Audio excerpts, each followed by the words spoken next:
안녕하세요. 이중인격 같은 남자친구와 파혼한 30대 여성입니다.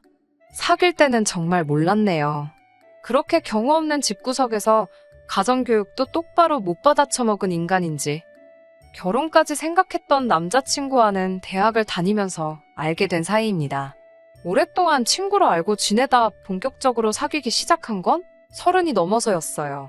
적지 않은 나이에 사귀기 시작해서 그런지 풋풋한 설렘은 없었지만 그래도 오랫동안 알고 지내서인지 같이 있으면 편하고 말도 잘 통했지요. 쓸데없이 내숭을 떨지 않아도 되었고 가식적일 필요도 없었고요. 마음 편하게 제 자신을 보여줘도 아무런 부담이 없는 사람이라 좋았습니다. 대학생 때 만났고 이후로는 친구로서 편하게 지냈기 때문에 남자친구의 집안이라던가 재정 상황에 대해서는 크게 관심을 둔 적도 그다지 궁금하지도 않았습니다. 씀씀이가 크지 않다는 정도야 보고 겪는 게 있으니 어느 정도 눈치는 채고 있었지만 이거야 각자 성격이나 성향에 따라 다른 것이니 그것만 보고 남자친구가 돈이 많네 적네 그런 판단은 굳이 할 이유가 없었지요. 하지만 연인이 되고 나니 같이 보내는 시간도 길어졌고 대화의 주제도 전과 달리 다양해져 갔습니다.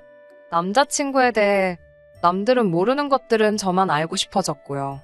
예를 들어 남자친구가 어렸을 땐 어떤 아이였는지, 학창시절은 어땠는지, 부모님과의 관계는 어떤지 그런 것들이요. 남자친구의 가정이랄까 배경은 제 상상과는 많이 달랐습니다.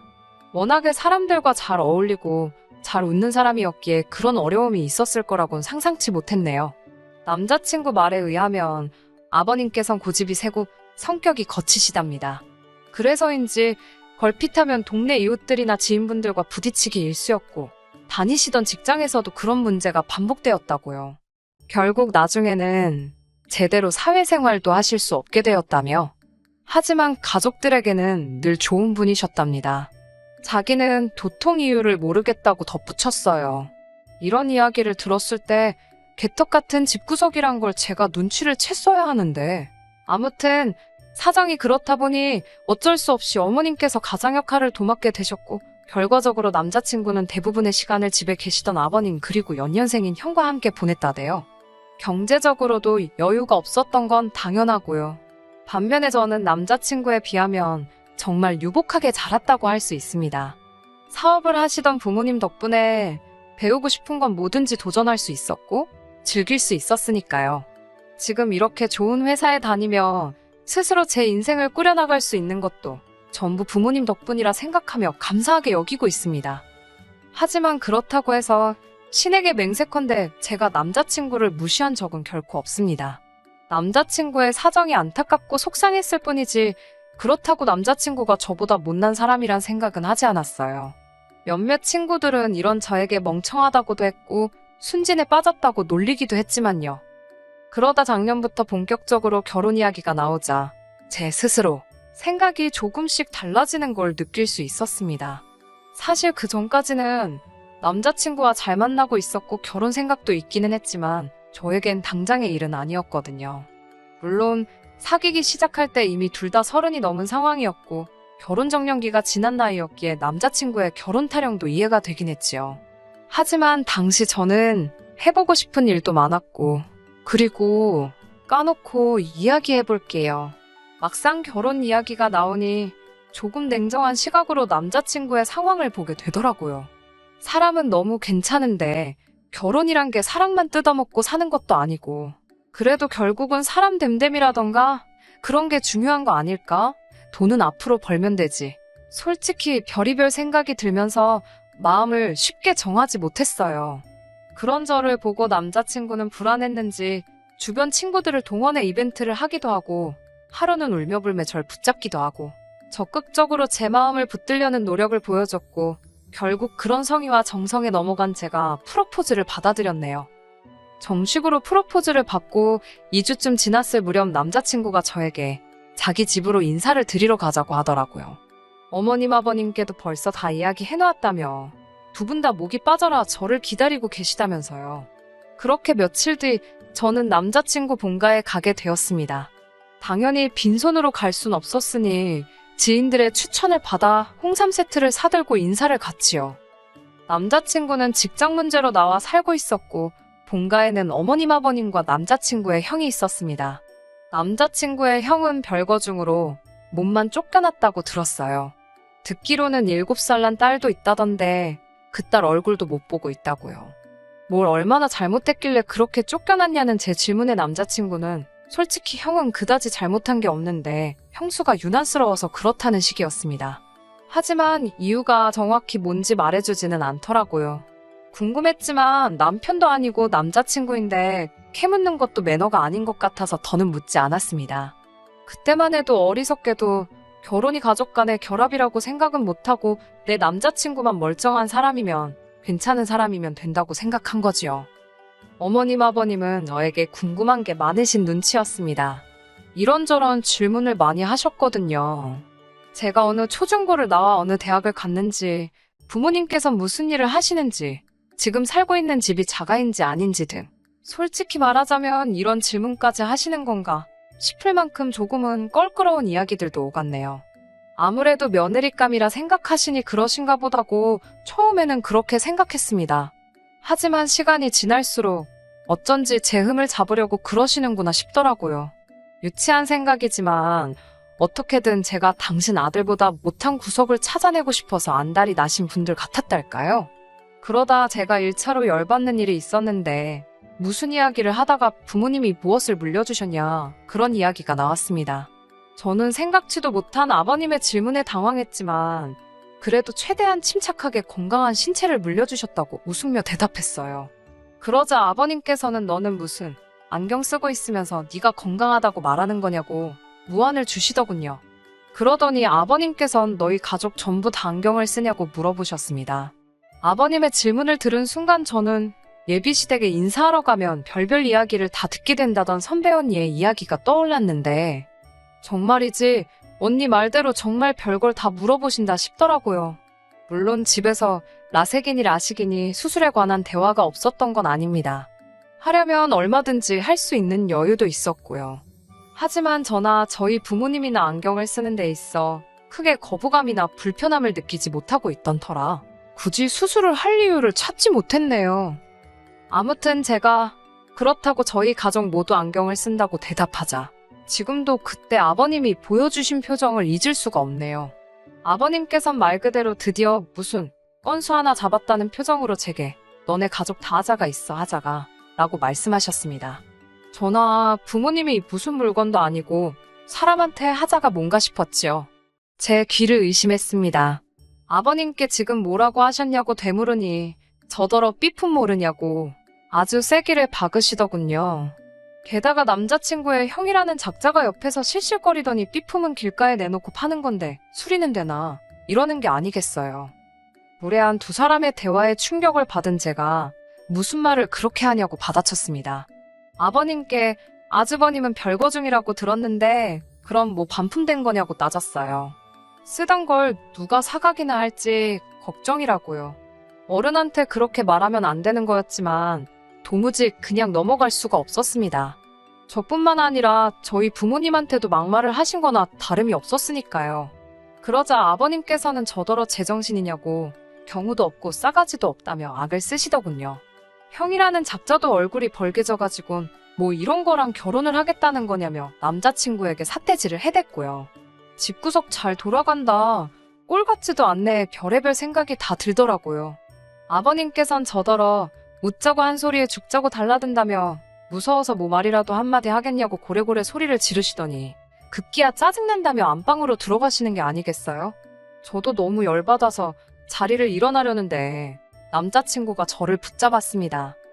이 손 놓으라고 하니까 남자친구는 자기 아버지가 원래 개그하는 걸 좋아하시고 장난이 좀 지나치셔서 그렇다며 한마디로 아들들만 키우셔서 그렇답니다. 아들만 둘씩 있는 집은 원래 이렇게 말이 막 오가기도 한다면서 저더러 조금만 이해해달라더군요. 100번 양보해서 그렇다 치고 넘어가야 하나. 그러면서 저는 남자친구에게 너는 꿀 먹었냐고 아무리 그래도 아버님이 저렇게 경우 없이 말씀을 하시면 너라도 나서서 나한테 그러시지 말라고 따끔하게 한마디 했어야 하는 거 아니냐고 따졌어요. 그러자 남자친구가 2번 다시는 이런 일 없게 하겠다며 한 번만 참아달라고 사정사정을 하더군요. 안달복달하는 남자친구의 모습을 보곤 그래, 내가 어른 이겨먹어 뭐 하겠냐 싶어서 알겠다고 했어요. 그러자 남자친구가 이번엔 그러면 아버님한테 죄송하다 소리 한 번만 해주면 안 되냐입니다. 사과를 받아도 부족한 판국에 뭘 죄송하다고 하라는 거냐고 짜증을 냈더니 제발 한 번만 하고는 절 붙들더라고요. 진짜 남자친구의 얼굴을 봐서 내가 참자라는 심정으로 참을 인자를 그리며 안방문을 노크했습니다. 그러자 아버님께선 한껏 비아냥거리시며 방문을 여시더군요. 정말 제가 죄송해서 사과를 드리러 왔다고 생각하신 건지 있는 대로 뻗대며 문을 열어주시는 아버님을 보고는 어이가 없기도 하고 황당했네요. 저는 정말이지 남자친구를 위해서 죄송하다 말씀을 드린 겁니다. 저는 아버님께 좀 전에 일은 죄송하다. 하지만 앞으로 저에게 말을 너무 막 하지 마시라 했습니다. 저는 그런 화법에 익숙하지 않다고요. 그러자 아버님께선 또다시 죄송하다 하러 왔으면 죄송하다 소리만 하면 되지. 시애비 될 사람한테 하라 마라 조건을 다느냐고 화를 내시더군요. 진짜 너무 답답해서 나올 뻔한 한숨을 가까스로 참았습니다. 그런데 안방에서 나오는데 이번엔 그 형이라는 인간이 저를 붙들더니 자기한테는 사과 안 할 거냐입니다. 죄송해요 라고 짧게 한마디를 하니 저더러 싸가지가 있네 없네 난리가 났지요. 자기 아버지는 사람이 좋아서 그냥 넘어가지만 자기는 그냥 못 넘어간답니다. 그래서 저도 남자친구 형에게 저도 아버님한테 사과 받을 거 못 받고 그냥 넘어가니까 이 정도 하고 그만하시라 했습니다. 안방에 부모님 다 계신데 거실에서 저랑 큰 소리 내셔야겠냐고요. 그러자 남자친구 형이란 작자가 한다는 소리가 자기 집인데 못할 말이 뭐가 있냐며 저더러 더 짓거려 보랍니다. 반품 쓰던 거 이러면서 악을 쓰고 달라드는데 신우도 아니고 아주버님 될 사람이 그러니 그것도 참 볼만하더라고요. 제가 죄송하다고 그만하자고 그러고는 가방을 챙기는데 뒤에서 제 머리채를 잡는 게 아니겠어요? 저더러 도망가지 말고 사과 똑바로 하라면서요. 순간 너무 당황스러웠지만 전 호신술을 배운 적이 있었기에 바로 엎어치기로 남자친구 형을 넘겨뜨렸습니다. 저도 배우기만 했지 한 번도 써본 적이 없던 호신술을 예비 시댁에서 쓰게 될 줄은 상상도 못했지요. 그제서야 남자친구는 저더러 이게 뭐냐고 그래도 그렇지 형을 때리면 어떡하냐입니다. 어이가 없어서 네 형이 내 머리채 잡을 땐 뭐하다가 나한테 난리냐고 소리를 지르고 그새 남자친구 형 넘어가는 쿵소리에 놀라나온 어머님 아버님은 사색이 되어 있었습니다. 저더러 제정신이냐고 누가 시댁에 인사 와서 아주버님 될 사람을 패냐고 절 신고하겠답니다. 신고하시라 했어요. 정당방위는 들어본 적 없으시냐고 저도 악을 썼지요.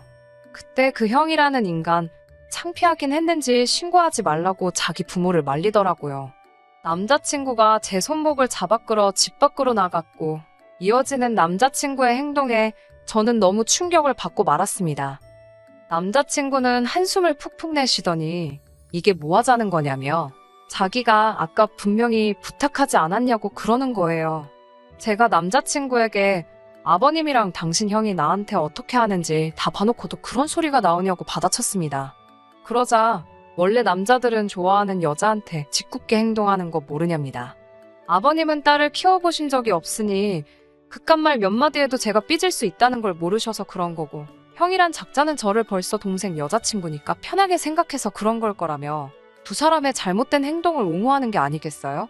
남자친구의 말도 안 되는 궤변에 저는 어떻게 그런 식으로 이야기를 할 수 있냐고 따졌습니다. 당신 식구들이 나에게 함부로 행동을 하면 당신이 나서서 나를 지켜주진 못할 망정 이게 지금 뭐 하자는 거냐고요. 그러자 남자친구는 이렇게 투닥거리면서 친해지는 거지. 아무리 그래도 그렇지 아주버님 될 사람을 넘겨뜨리는 여자가 어딨냐며 자기가 당장이라도 저희 집에 가서 저희 부모님을 만나야겠답니다. 자기가 나서서 장인장모 되실 분들을 교육 좀 시켜야겠대요. 어떻게 딸을 이렇게 경우 없이 키우셨는지 한번 물어보고 좀 가르쳐야겠다나요. 그 소리까지 듣고 나니 내 눈앞에 있는 사람이 내가 그동안 알던 사람이 맞나? 이런 사람하고 내가 미래를 꿈꿨다니 미쳤지. 이 인간 완전 쓰레기였네. 정말이지 별의별 생각이 다 들더라고요. 피는 못 속인다더니 경우 없이 아무 말이나 떠들어대는 아버님이나 손버릇 나쁜 형이라는 작자나 지금 지가 뭔 소리를 하는지도 모르고 급발진해서 떠들어대는 이 미친 남자친구란 인간까지 죄다 똑같은 인간들이란 생각에 진저리가 나던걸요. 저는 남자친구에게 네가 뭔데 우리 부모님을 가르치네 마네 개소리를 하느냐고, 나야말로 너네 부모님 면상에다 대고 자식들을 어떻게 키웠는지 하나하나 따져묻고 싶다고 소리를 질렀습니다. 하긴 아버님이란 분부터 저렇게 경우도 없고 뭐가 똥인지 된장인지 분간을 못하시니 자식들이라고 뭘 보고 배웠겠냐고 빈정거리기도 했지요. 아주 솔직히 조금 무섭기는 했어요. 요새 자기 뜻대로 안 되면 헤어지면서 여자친구한테 해코지하는 나쁜 놈들이 종종 있잖아요. 내 눈앞에 있는 이 인간이라고 그러지 않으리란 보장이 없었으니 솔직히 긴장할 수밖에요. 쏴대고 싶은 말은 더 많았지만 적당히 해야겠다 싶어서 마지막으로 2번 다시 나 볼 생각도 하지 말라고, 절대로 연락하지 말라고, 안 그러면 신고할 거라고 쏴붙이고 불이 나게 큰 길가로 나와 택시에 올라탔습니다. 집으로 향하는 길에 남자친구에게선 계속해서 전화와 문자가 걸려왔는데 더 소름이 끼쳤던 건 남자친구가 음성 메시지를 남겨놓았길래 들어보니 또다시 미안하다며 자기는 저 없으면 안 된다고 질질 짜더라고요. 또라이도 보통 또라이가 아니구나 싶어서 한 일주일 동안은 집 밖에도 못 나갔습니다. 결국 저희 부모님께 남자친구 집에서 있었던 일에 대해 말씀을 드렸고 아버지께서 한동안 제 보디가드 역할을 자처해 주셨지요. 그런 와중에 우연인지 아닌지 그건 남자친구만 알겠지만 아무튼 남자친구와 2번이나 마주치고 말았습니다. 처음엔 무시하고 지나갔지만 2번째 마주쳤을 땐 저희 아버지께선 남자친구더러 한 번만 더 눈에 띄면 평생 사람 구실도 못하게 만들어준다고 엄포를 놓으셨어요. 아버지가 그런 험한 말씀하시는 걸 처음 봐서 전 속으로 놀랐지만 솔직히 든든하더라고요. 이후로는 남자친구도 쫄았는지 더는 눈에 안 보이대요. 곱씹어볼수록 그런 인간하고 알고 지낸 지난 시간들이 아깝고 역겹고 속이 뒤집힙니다. 그래도 식장 안 들어간 게 어디냐며 어머니는 잊어버리라 하셨어요. 저도 그렇게 생각하고요. 인생 공부 세게 했다 생각하고 당분간은 제 인생과 목표에만 집중하고 살아야겠습니다. 끝까지 들어주셔서 감사합니다. 오늘의 사연은 여기까지입니다. 구독과 좋아요, 알람 설정 부탁드리고 더 좋은 사연으로 다시 찾아뵙겠습니다. 감사합니다.